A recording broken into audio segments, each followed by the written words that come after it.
Hello everyone, today I'm going to share the strategy for IBPS PO mains. But first of all, congratulations to everyone who cleared pre-examination. Because सबसे पहले इससे ये पता लगता है कि आपके जो बेसिक्स हैं वो क्लियर हैं. अब हम आ गए हैं मेंस लेवल पर, जहाँ पर आपको एक स्ट्रेटजी की ज़रूरत है, जहाँ पर आपको ये जानना ज़रूरत है कि अब आपको क्या करना है और क्या नहीं करना है. I cleared my first pre in 2019 और 2020 में I cleared my examination of PO. 19 में मैंने कुछ मिस्टेक की और वो मिस्टेक आप कह लीजिए कि ये थी कि आई वॉज फर्स्ट और मुझे ये नहीं पता था कि मुझे क्या नहीं करना है. और मैंने हर स्टूडेंट की बात सुनी and some said you should do like this and some said you should do like this and I ruined my main examination because उस वक्त I didn't have much experience. But अगर ये आपका पहला अटैम्प्ट और पहले अटैम्प्ट में आपका प्री क्लियर हो चुका है, ऑफ कोर्स यू वांट कि आप इस बार भी मेंस भी आप फर्स्ट अटैम्प्ट में ही क्लियर करें.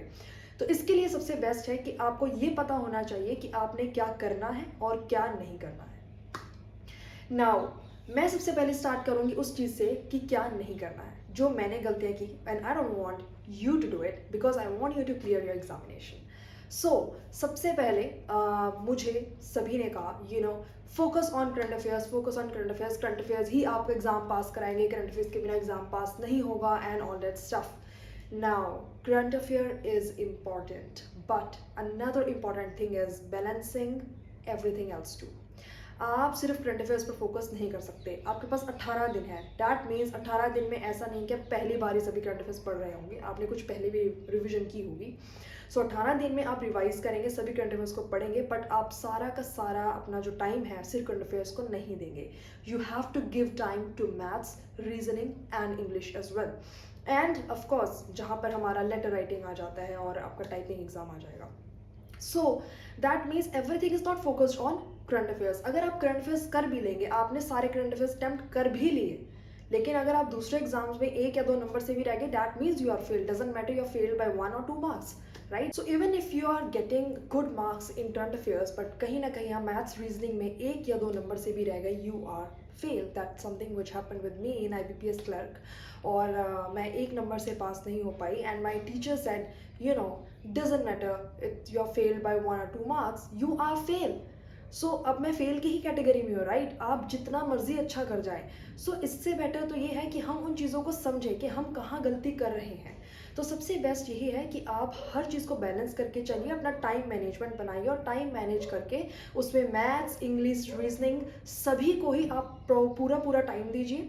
और अब आगे किस सब्जेक्ट में किस तरीके से प्रिपेयर करना है वो हम आगे ज़रूर देखते हैं. सो फर्स्ट ऑफ ऑल मैंने जो आपको मेन चीज़, मेरा जो यहाँ मकसद था आपको ये चीज़ बताने का कि आप ये गलती मत करना कि आप सारा का सारा टाइम करंट अफेयर्स को देकर और दूसरे सब्जेक्ट्स को बिल्कुल नेग्लेक्ट कर दें और वहाँ पर जाकर दूसरे सब्जेक्ट्स मुश्किल आ गए, then you are failed. So you have to clear the examination and for that it is very very important to give time to each and every subject. Now we come to maths. Now personally I was very average student in maths. मेरा English reasoning अच्छा था लेकिन मेरा जो maths था वो बहुत average था. So I was very मुझे बहुत fear था इस चीज़ का कि I don't know कि maths कैसा आने वाला है. लेकिन उस fear को overcome करने के लिए आपको एक strategy अपनानी ज़रूरी है जो मेरे लिए काम की. इवन ये सभी के लिए काम करेगी because that's the best you can do.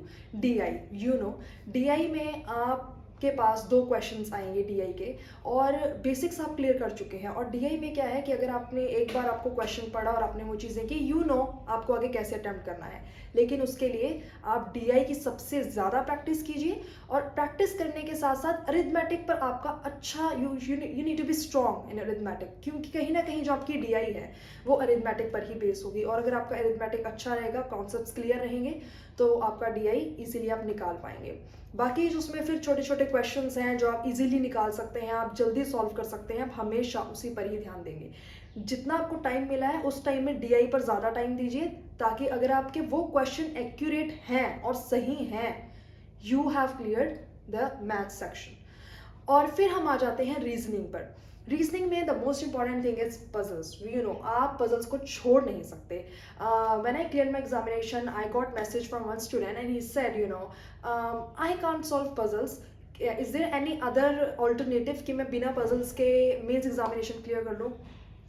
I was like no, this is impossible, आप नहीं कर सकते, क्योंकि आपको कट ऑफ क्लियर करने के लिए आपको पजल्स की ज़रूरत पड़ेगी। अगर आप 2-3 क्वेश्चंस, चलो आपने कुछ और दूसरे क्वेश्चंस अटेम्प्ट कर भी लिए, बट स्टिल आपको आपके पास मेंस में पजल्स बहुत ज़्यादा आने वाली हैं। So it is very very important कि आप पजल्स को अपना स्ट्रॉन्ग पार्ट बना के चलिए, और उसके लिए you have to solve mock test. Maths के लिए, रीजनिंग के लिए और इंग्लिश के लिए मॉक टेस्ट सॉल्व कीजिए। ज़्यादा से ज़्यादा मॉक टेस्ट सॉल्व करेंगे, मुश्किल से मुश्किल पजल जब आप मॉक टेस्ट में टाइम में, आप एक टाइम फ्रेम में उसमें बिल्कुल आपको 1 घंटा 2 घंटा जितने में भी आप सॉल्व कर रहे हैं उसमें बैठ कर सॉल्व करेंगे, you will have the practice to practice in that pressure first of all. क्योंकि सबसे अलग काम जो उसके बाद आ जाता है उस प्रेशर में उस इतनी बड़ी पजल को सॉल्व करना।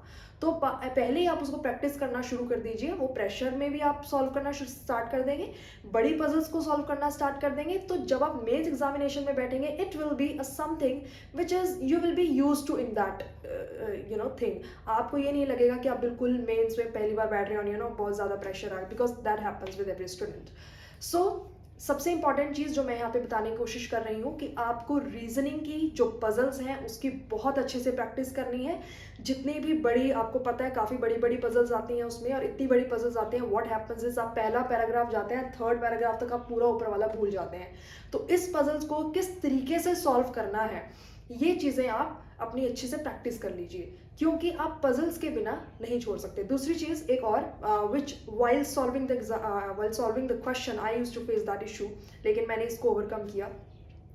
आपका हो सकता है कि पजल ना निकले और आपने अपना पूरा टाइम उस पजल को दे दिया, and now you are getting stressed, you are thinking oh my god I have given my 10 or 6-7 minutes to this puzzle, and आपको लगा था कि वो निकल जाएगी लेकिन वो सॉल्व नहीं हुई। So what you will do, don't skip that puzzle, उसको पजल को स्किप मत कीजिए, जस्ट गेट काम, थोड़ा शांत होइए, और उसके बाद दोबारा से एक बार क्वेश्चन को पढ़िए और देखिए कि आपने क्या चीज़ स्किप कर दी है। आई एम श्योर आपकी वो जो चीज़ जिसकी वजह से पजल नहीं निकल रही थी वो आपको मिल जाएगी, बिकॉज कहीं नहीं है, वो उसी क्वेश्चन में है, उसी पेज में है, आपके सामने है, बस आपको वो चीज़ ढूंढनी है। सो रादर देन वो 6-7-5 मिनट सपोज करो या 4 मिनट आपने उस पजल को दे दिए और उसके बाद वो नहीं निकल रही and you just move on to another puzzle और फिर वो भी नहीं निकली, this is really going to ruin your examination. So selection बहुत ज़्यादा ज़रूरी है, किस तरीके से आपने क्वेश्चंस को सिलेक्ट करना है, कौन सा क्वेश्चन सिलेक्ट करना है, कौन सी पजल सिलेक्ट करनी है, बहुत ध्यान से इस चीज़ को कीजिएगा, ताकि आपने एक बार क्वेश्चन को सिलेक्ट कर लिया उसके बाद आपका काम है उस पर ध्यान से बहुत ही फोकस और कंसंट्रेशन के साथ उस क्वेश्चन को सॉल्व करना। And this is something I am telling from my experience as a student, as a new student, जब पहली बार मेंस में बैठते हैं तो क्या होगा, किस तरीके से इन चीज़ों को सॉल्व करना है। अब ये चीज़ें भी मुझे तब पता लगी जब मैं 2-3 मेंस दे चुकी थी, अदरवाइज फर्स्ट टाइम मेंस में इट हैपन्स, आप एकदम आपका इतना प्रैक्टिस नहीं होती इन चीज़ों की। और उसके बाद फिर हम आ जाते हैं इंग्लिश पर। इंग्लिश में आपकी ग्रामर चेक हो चुकी है प्री में, दैट मीन्स आप काफ़ी हद तक अपने इंग्लिश की ग्रामर में काफ़ी अच्छे हैं, you know every this concepts and rules. But now I am going to talk about other things, that is passage. English में मेंस में आएगा पैसेज, पैसेज की बहुत अच्छी प्रैक्टिस करनी है, उसके लिए आपको मॉक टेस्ट सॉल्व करने हैं, one of the best mock test आज अवेलेबल हैं, आप उनको सॉल्व कीजिए। इसके लिए न्यूज़पेपर को मत छोड़िएगा। अब मैं आपको ये नहीं कह रही हूँ आप न्यूज़पेपर की न्यूज़ पढ़िए, I am not saying I do not waste, I actually did not waste my time reading newspaper, news पढ़ने के लिए नेवर। मैंने न्यूज़ के लिए ही तो करंट अफेयर्स लिए हैं और वो वहाँ से हम पढ़ेंगे। तो न्यूज़पेपर का आप एडिटोरियल पेज उठाइए, जितने भी एडिटोरियल हैं, जितने भी आर्टिकल्स हैं उनको पढ़िए, बिकॉज इन्हीं आर्टिकल से आपकी एक ऐसी प्रैक्टिस बन जाएगी जिससे आप पैसेज को जल्दी रीड करना स्टार्ट करेंगे, जल्दी रीड करेंगे और ध्यान से विद कंसंट्रेशन। ऐसा नहीं है कि आप रीड कर रहे हैं और समझ कुछ नहीं आ रहा है, मतलब रीड कर कर you will be very easily be able to solve all the questions. और इंग्लिश एक वन ऑफ द बेस्ट और ईजी सब्जेक्ट्स है जहाँ पर आपके मार्क्स मतलब आपके हाथ में और कहीं नहीं गए, because it just needs practice reading. Now reading books is important, but mains के एग्जामिनेशन में आपको कहूँगी आप न्यूज़पेपर ही रीड कीजिए, न्यूज़पेपर के आर्टिकल्स रीड कीजिए। some of my friends they said to me that I read books, so it's actually going to make my you can say examination good और सब सही हो जाएगा, and I was like no, because newspaper is something जहाँ पर आपको उस तरीके के वर्ड्स आएंगे, जहाँ पर आपको फाइनेंस की बात की जाएगी, या हो सकता है वो एक किसी भी चीज़ पर बेस्ड हो, फाइनेंस पर ना हो या किसी और टॉपिक पर बेस्ड हो। पैसेज आपका सारा फाइनेंस पर नहीं आएगा, पैसेज आपका डिफरेंट चीज़ों पे आ सकता है, कुछ स्टडीज़ पर आ सकता है, या कुछ हो सकता है ह्यूमन बिहेवियर पर आ सकता है। So you should be well versed in that. तो कहीं ना कहीं इसके लिए न्यूज़पेपर को पढ़िए, क्योंकि जब आप वहाँ पढ़ लेंगे, जब आप पूरे न्यूज़पेपर के आर्टिकल को पढ़कर आपको पूरा एंड तक वो समझ में आता है, डैट मीन्स आप पैसेज भी सॉल्व कर सकते हैं। सो ये मेरी स्ट्रैटेजी आपकी इंग्लिश के लिए है। आपको इंग्लिश में ग्रामर आपको पता है, वो रूल्स आप पढ़ चुके हैं, पैसेज पर ध्यान देना है, because I am telling you passage बहुत ज़्यादा आते हैं उसमें, और उस पर आपका ध्यान पूरा होना चाहिए। अब हम आ जाते हैं at the end, current affairs, your favourite part और our favourite part. Current affairs में I totally relied on Gaurav sir current affairs course. और करंट अफेयर मुझे पता था कि मैंने अगर गौरव सर के करंट अफेयर करे हैं, दैट मीन्स मेरा एग्जाम वहीं से आने वाला है, and that used to happen because sir one of the best questions आपके पास लेकर आएंगे, जिसकी वजह से आपका टाइम वेस्ट नहीं होगा बेस्ट करंट अफेयर्स ढूंढने में। आपके पास हैं, आपको उनको पढ़ना है और ध्यान से कंसंट्रेशन के साथ करना है, क्योंकि कई बार क्या होता है कि जब आप एग्जाम में बैठ जाते हैं आप आंसर भूल जाएंगे वहाँ का। तो ये सबसे ज़्यादा इंपॉर्टेंट है।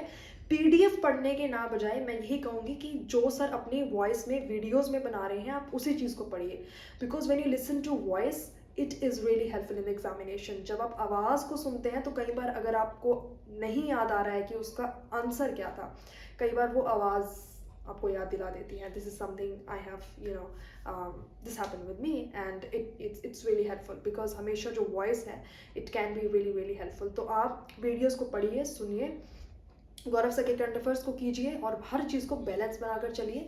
अपने करंट अफेयर्स को भी, अपने इंग्लिश, रीजनिंग, मैथ्स और अपने मॉक टेस्ट को सॉल्व कीजिए। क्वेश्चंस की चॉइस जो है, सिलेक्शन जो है बहुत अच्छे से करनी है, पैनिक नहीं होना है, बहुत ही काम होकर जाना है और ये सोच कर जाना है कि मेरा एग्ज़ाम हो जाएगा।